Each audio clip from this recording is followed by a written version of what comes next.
Job market में एक अजीब खेल चल रहा है।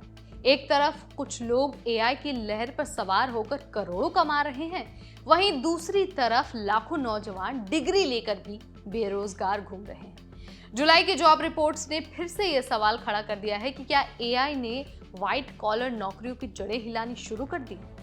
आज इस क्वेश्चन का आंसर मैं आपको देने वाली हूँ। बताऊंगी कौन जीत रहा है, कौन हार रहा है और क्यों आने वाले सालों में एआई और ज्यादा खतरनाक हो सकता है। नमस्कार, मेरा नाम है नेहा उपाध्याय और आप देख रहे हैं एनबीटी टेक। तो भाई सबसे पहले तो मैं आपको एक फैक्ट बता दूं। फैक्ट ये है कि यूएस का जो अनएम्प्लॉयमेंट रेट है वो 4.2% है। मतलब देखने में लगता है कि सब कुछ ठीक है, लेकिन असली कहानी तब निकलती है जब हम यंग वर्कर्स के डेटा देखते हैं। 20 से 24 साल के सिर्फ 65% लोग ही रोजगार में हैं। ये जो नंबर है ना, वो 2024 की शुरुआत से 3 पॉइंट नीचे है और 2008 क्रैश के टाइम जितना बुरा है। 22 से 29 साल के कॉलेज ग्रेजुएट्स की बेरोजगारी भी 2019 के मुकाबले बढ़ी है, यानी कि 2.8% से अब सीधा 3.7% हो गया है। मतलब ताजा पढ़ाई पूरी करने वालों के लिए मार्केट बहुत ज्यादा स्ट्रिक्ट हो चुका है। अब इसका बड़ा कारण क्या है? कारण है एआई। 2019 से 2022 तक मेटा, गूगल, माइक्रोसॉफ्ट ने अपने स्टाफ में 64% की बढ़ोतरी की थी, लेकिन पिछले 3 साल में बस 3% ग्रोथ हुई है। क्यों? क्योंकि ये तीनों अगले साल में $250 बिलियन एआई पर खर्च करने जा रहे हैं, यानी पैसा मशीनों पर खर्च होगा, इंसानों पर नहीं। और सीईओज तो खुद भी बोल रहे हैं कि एआई इवेंचुअली बड़े पैमाने पर ले ऑफ ला सकता है। आपको बता देते हैं कि 2019 से अब तक बड़े टेक कंपनियों में एंट्री लेवल हायर्स का जो शेयर है वो 50% तक गिर गया है। इंटर्नशिप पोस्टिंग भी कम हो चुकी है। इसके अलावा कई सारी कंपनियां अब छोटी लेकिन ज्यादा एक्सपीरियंस टीम बना रही हैं। एआई के साथ काम करने के लिए टॉप टैलेंट चाहिए, न कि बड़ी टीम में ढेर सारे जूनियर्स।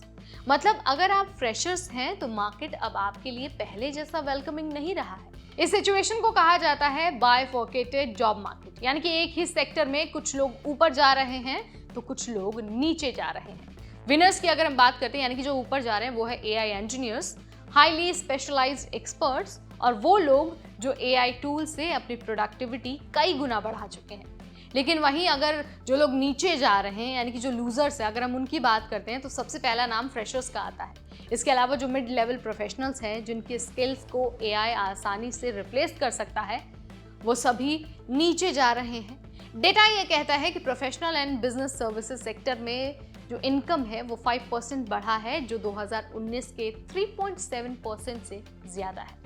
सुनने में अच्छा लगता है, लेकिन ये पूरे सच का आधा हिस्सा है। जब कंपनियां कम वेतन वाले लोगों की हायरिंग घटा देती है तो औसत सैलरी अपने आप ऊपर दिखने लगती है, भले ही बाकी लोगों की असली कमाई में ज्यादा बदलाव न हुआ हो। निविडिया के सीईओ कहते हैं कि जो लोग एआई को अपनाएंगे वो सेफ रहेंगे, लेकिन कोई गारंटी नहीं है कि अगली एआई वेव आज के हाई स्किल वर्कर्स को टारगेट नहीं करेगी। ये 90s का टेक बूम नहीं है जहां पर सबको फायदा हुआ था।